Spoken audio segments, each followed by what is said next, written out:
guess it's those chains that bind me. Oh, I can't live these chains and things. In Hamlet, Shakespeare wrote, "What a piece of work is a man, in action how like an angel, in apprehension how like a god." But that scene also revealed a dark side of the prince. Like Hamlet, we all have a potentially foreboding and dangerous trait that is inherent in our nature. When humans want an idea to be true, they will convince themselves it is true. No matter how flimsy, or even irrational, people will seek out whatever scrap of information that validates their view of the world. They will also reject any factual data which contradicts their beliefs. This behavior is called confirmation bias. Confirmation bias affects all levels of thinking. Suppose you need to purchase a reliable used SUV for your son leaving for college. You find a dealer that's selling a 2006 Toyota RAV4 Limited and a 2006 Mercedes-Benz ML350 for the same cost. Because of social conditioning, you strongly feel Mercedes-Benz is one of the highest quality automakers in the world. As of this writing, the Kelley Blue Book value of the Toyota RAV4 is over $8,200 and the Mercedes-Benz is around $6,800. In choosing one of these cars, regardless the superior market value and cost of ownership of the Toyota, confirmation bias would push you to purchase the Mercedes.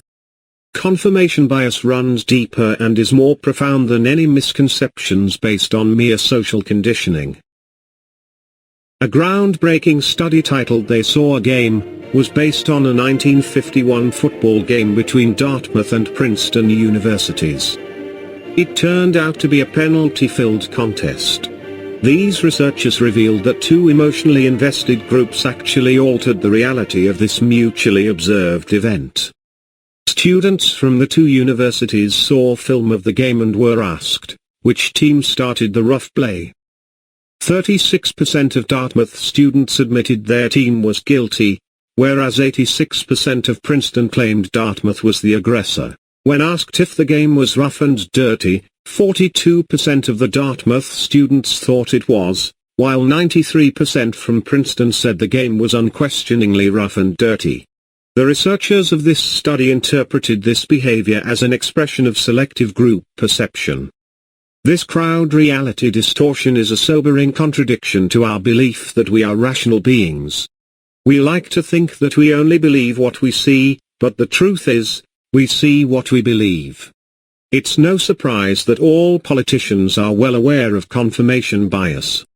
They seek to align followers with their ideology regardless of the anger and discontent it instills. Once voters identify with a politician, they become much more open to following the party line and less critical in their thinking.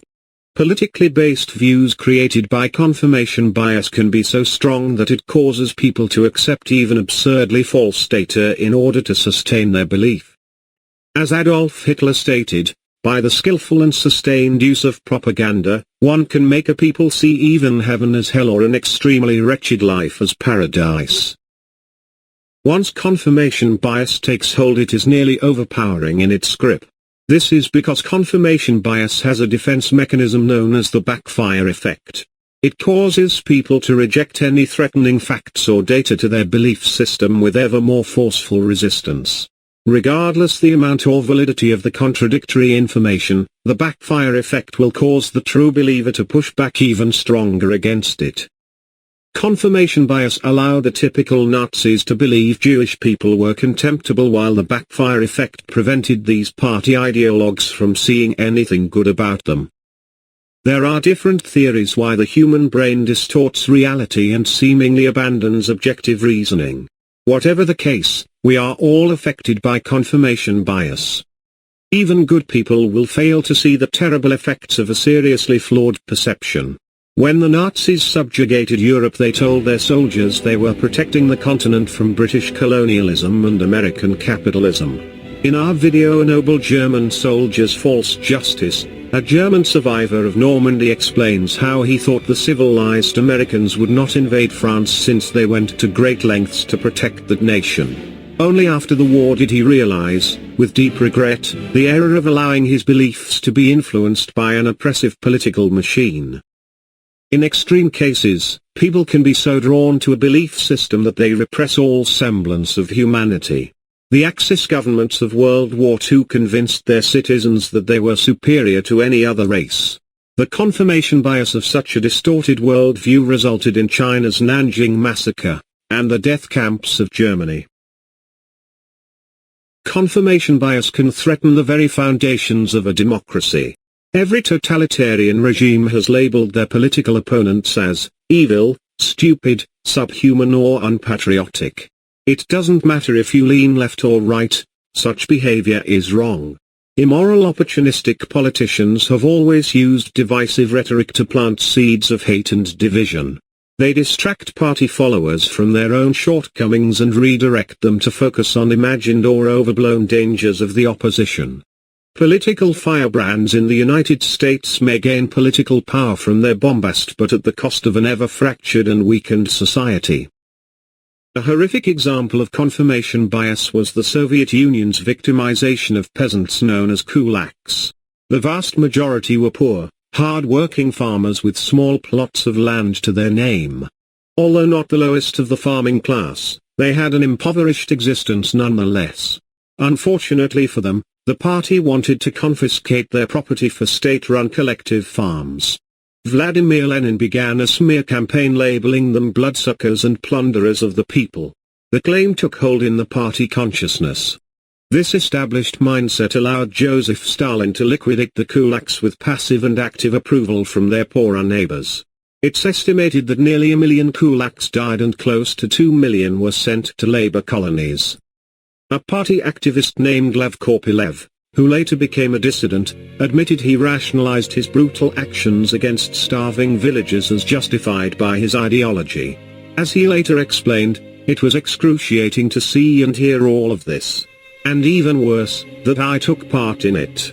And I persuaded and explained to myself that I mustn't give in to debilitating pity.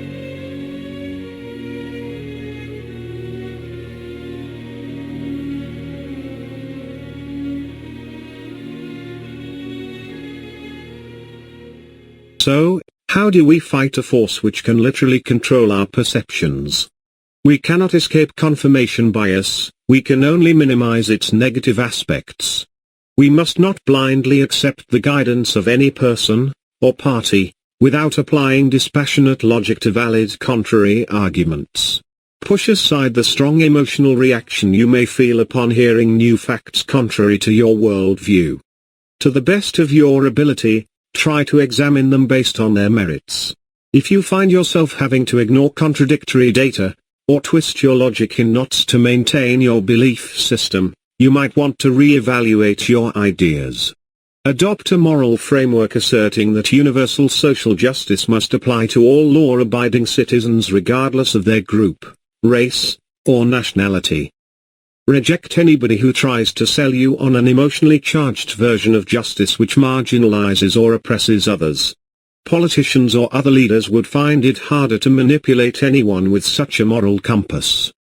If we understand, and examine our confirmation bias, we just might break the mental chains which bind us, while discovering a more balanced, and less hate-filled life.